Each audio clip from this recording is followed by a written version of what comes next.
नमस्कार दर्शकों, स्वागत है आपका आज की कहानी एक फरिश्ता यह भी में। मैं कई दिनों से बेरोजगार था। एक एक रुपए की कीमत जैसे करोड़ों लग रही थी। इस उठापटक में था कि कहीं नौकरी लग जाए। आज एक इंटरव्यू था, पर दूसरे शहर जाने के लिए जेब में सिर्फ 10 रुपए थे। मुझे कम से कम 200 रुपए की ज़रूरत थी। अपने इकलौते इंटरव्यू वाले कपड़े रात में धो पड़ोसी की प्रेस मांग के तैयार कर पहन अपने योग्यताओं की मोटी फाइल बगल में दबाकर 2 बिस्कुट खा के निकला। लिफ्ट ले पैदल जैसे तैसे चिलचिलाती धूप में तरबतर बस इस उम्मीद में स्टैंड पर पहुंचा कि शायद कोई पहचान वाला मिल जाए जिससे सहायता लेकर इंटरव्यू के स्थान तक पहुंच सकूं। काफ़ी देर खड़े रहने के बाद भी कोई नहीं दिखा। मन में घबराहट और मायूसी थी। क्या करूँगा, अब कैसे पहुँचूँगा? पास के मंदिर पर जा पहुँचा। दर्शन कर सीढ़ियों पर बैठा था। मेरे पास में ही एक फ़कीर बैठा था। उसके कटोरे में मेरी जेब और बैंक अकाउंट से भी ज़्यादा पैसे पड़े थे। मेरी नज़रों और हालात समझ के बोला, कुछ मदद चाहिए क्या?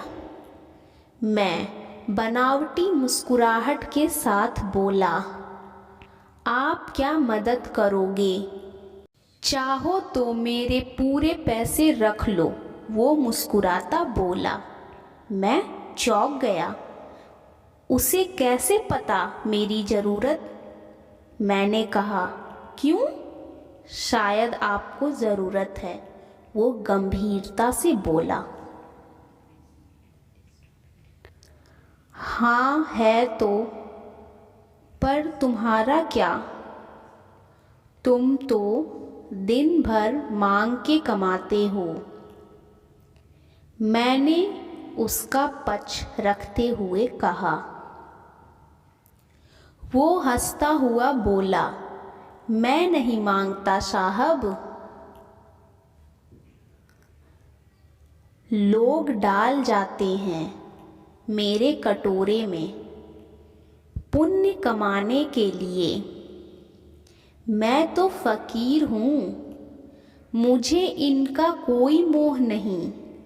मुझे सिर्फ भूख लगती है, वो भी एक टाइम, और कुछ दवाइयाँ बस।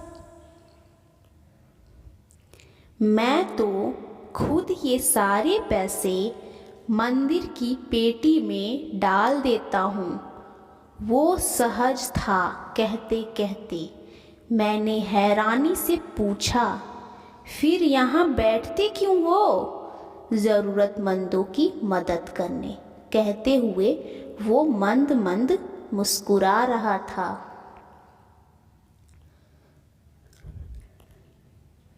मैं उसका मुंह देखता रह गया। उसने 200 रुपए मेरे हाथ पर रख दिए और बोला, जब हो तब लौटा देना। मैं उसका शुक्रिया जताता हुआ वहाँ से अपने गंतव्य तक पहुँचा। मेरा इंटरव्यू हुआ और सिलेक्शन भी। मैं खुशी खुशी वापस आया। सोचा उस फ़कीर को धन्यवाद दे दूं। मैं मंदिर पहुंचा। बाहर सीढ़ियों पर भीड़ लगी थी। मैं घुस के अंदर पहुंचा। देखा वहीं फ़कीर मरा पड़ा था। मैं भौंचक्का रह गया। मैंने दूसरों से पूछा, यह कैसे हुआ? पता चला वो किसी बीमारी से परेशान था, सिर्फ दवाइयों पर जिंदा था। आज उसके पास दवाइयाँ नहीं थी और ना उन्हें खरीदने के पैसे। मैं अवाक सा उस फ़कीर को देख रहा था। अपनी दवाइयों के पैसे वो मुझे दे गया था, जिन पैसों पे उसकी ज़िंदगी का दारोमदार था। उन पैसों से मेरी ज़िंदगी बना दी थी। भीड़ में से कोई बोला, अच्छा हुआ मर गया, ये भिखारी भी साले बोझ होते हैं, कोई काम के नहीं। मेरी आंखें डबडबा आईं। वो भिखारी कहाँ था? वो तो मेरे लिए भगवान ही था, नेकी का फरिश्ता, मेरा भगवान। मित्रों, हम में से कोई नहीं जानता कि भगवान कौन है और कहाँ है। किसने देखा है भगवान को? बस इसी तरह मिल जाते हैं।